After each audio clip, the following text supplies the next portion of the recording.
स्वारगेट बलात्कार प्रकरणातील पीडितेच्या त्या प्रश्नाने पोलीस निरुत्तर. पुण्याच्या स्वारगेट बसस्थानकात गेल्या आठवड्यात शिवशाही बसमध्ये एका 26 वर्षाच्या तरुणीवर अत्याचार करण्यात आला. आरोपी दत्ता गाडे याने तरुणीला फसवून दुसऱ्या बसमध्ये नेलं आणि तिच्यावर एकदा नव्हे तर दोनदा अत्याचार केला. त्यानंतर तो फरार झाला. अनेक तासाच्या शोध मोहिमेनंतर पोलिसांनी त्याला त्याच्या गुन्हाट गावातून बेड्या ठोकून अटक केली. न्यायालयाने त्याला 12 मार्चपर्यंत पोलीस कोठडीतही ठेवले. दरम्यान या लैंगिक अत्याचाराच्या प्रकरणाचा तपास आता गुन्हे शाखेकडे सोपवण्यात आला आहे. त्यानंतर गुन्हे शाखेच्या अधिकाऱ्यांनी पीडित तरुणीशी संवाद साधला.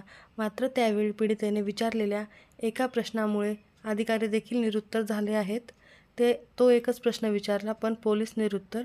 पुणे पोलीस आयुक्त अमितेश कुमार यांनी स्वारगेट अत्याचार प्रकरणाचा तपास ताब्यात घेतल्याचे आदेश गुन्हे शाखेला दिले आहेत. त्याप्रमाणे तपास गुन्हे शाखेकडे वर्ग झाल्यानंतर गुन्हे शाखेच्या अधिकाऱ्यांनी पीडित मुलीशी संवाद साधला होता. मात्र त्यावेळी पीडित तरुणीने अधिकाऱ्यांना एकच सवाल विचारला, माझ्या बदनामीला जबाबदार कोण? असा प्रश्न त्या तरुणीने अधिकाऱ्यांना विचारला. पण त्यांच्याकडे त्या प्रश्नाचं काहीच उत्तर नव्हतं. तो प्रश्न ऐकून तपास अधिकारी देखील निरुत्तर झाले. चौकशी दरम्यान आरोपी गाडेकडून उडवाउडवीची उत्तरं. दरम्यान स्वारगेट एसटी आगारातील बलात्कार प्रकरणातील आरोपी दत्तात्रय गाडेची गुन्हे शाखेने लष्कर पोलीस ठाण्यात 3 तास कसून चौकशी केली.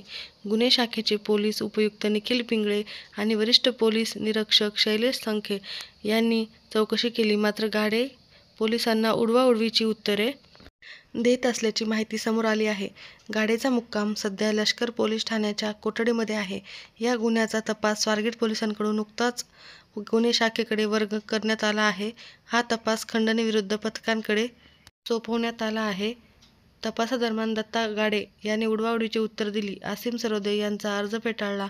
स्वारगेट एसटी स्थानकात झालेल्या बलात्कार प्रकरणामध्ये पीडितेचे चरित्रहनन करणाऱ्या खोट्या तसेच असंवेदनशील वक्तव्यावर बंदी घालण्यासाठी मागणी करणारा ॲडव्होकेट सरोदे यांचा अर्ज न्यायालयाने फेटाळला. भारतीय नागरिक सुरक्षा संहितेच्या कलम 163 नुसार जिल्हाधिकारी, उपविभागीय दंडाधिकारी किंवा कार्यकारी दंडाधिकाऱ्यांना या संदर्भात आदेश काढण्याचे विशेष अधिकार राज्य सरकारने दिले आहेत, असे नमूद करून प्रथम वर्ग न्यायदंडाधिकारी टी.एस.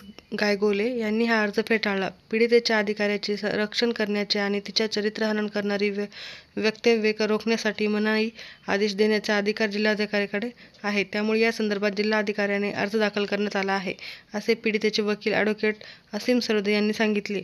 दत्तात्रय गाडेबद्दल हादरवणारी माहिती समोर. आरोपी दत्तात्रय गाडेची चौकशी सुरू आहे. या चौकशीतून धक्कादायक माहिती समोर आली आहे. स्वारगेट बलात्कार प्रकरणातील आरोपी दत्तात्रय गाडे हा पोलिसाचा गणवेश परिधान करून एसटी स्थानकाच्या आवारात वावरत असल्याची माहिती तपासात मिळाली आहे. पोलिसांचा गणवेश परिधान केलेले दत्तात्रय गाडेचे छायाचित्र पोलिसांना मिळाले.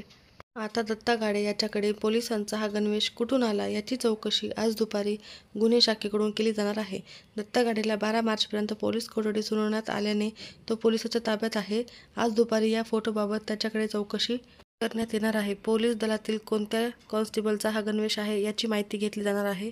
दत्तात्रय गाडे एका राजकीय पक्षातील बड्या नेत्याचा कार्यकर्ता आहे. त्याचे राजकीय व्यक्ती आणि पोलिसांशी संबंध होते. त्यामुळे दत्तात्रय गाडे यांच्या चौकशीतून काय समोर येणार आहे हे बघावे लागेल. दत्ता गाडे याला गेल्या वर्षी स्वारगेट पोलिसांनी मोबाईल चोरीच्या एका गुन्ह्यात अटक केली होती. त्यावेळी तपासणी केली असता त्याच्या मोबाईलमध्ये पोलिसांच्या गणवेशातील फोटो आढळून आला होता. चौकशी केल्यानंतर त्याच्याबद्दलची आणखी माहिती समोर आली आहे.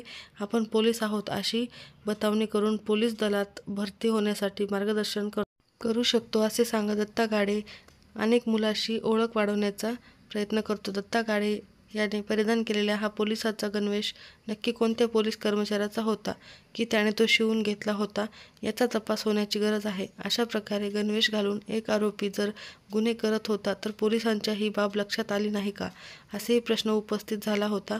त्यामुळे आता दत्तात्रय गाडेच्या चौकशीतून काय माहिती समोर येणार आहे याकडे सगळ्यांचे लक्ष लागले आहे. दत्ता गाडे हा स्वारगेट आणि आजूबाजूच्या परिसरात पोलीस असल्याचे सांगून अनेक तरुणींना फसवायचा हे त्याच्या पोलिसांच्या गणवेशातील फोटो समोर आल्याने सिद्ध झाले आहे. पोलिसांच्या अंदाजानुसार दत्तात्रय गाडी सातत्याने स्वारगेट बस स्टँडवर वारंवार जात असावा, त्यामुळे त्याला परिसरातील पूर्ण माहिती होती. 26 वर्षीय तरुणीवर बलात्काराच्या या घटनेव्यतिरिक्त काही मुलींना जाळ्यात ओढण्याचा प्रयत्न केल्याचा संशय पोलिसांना आहे.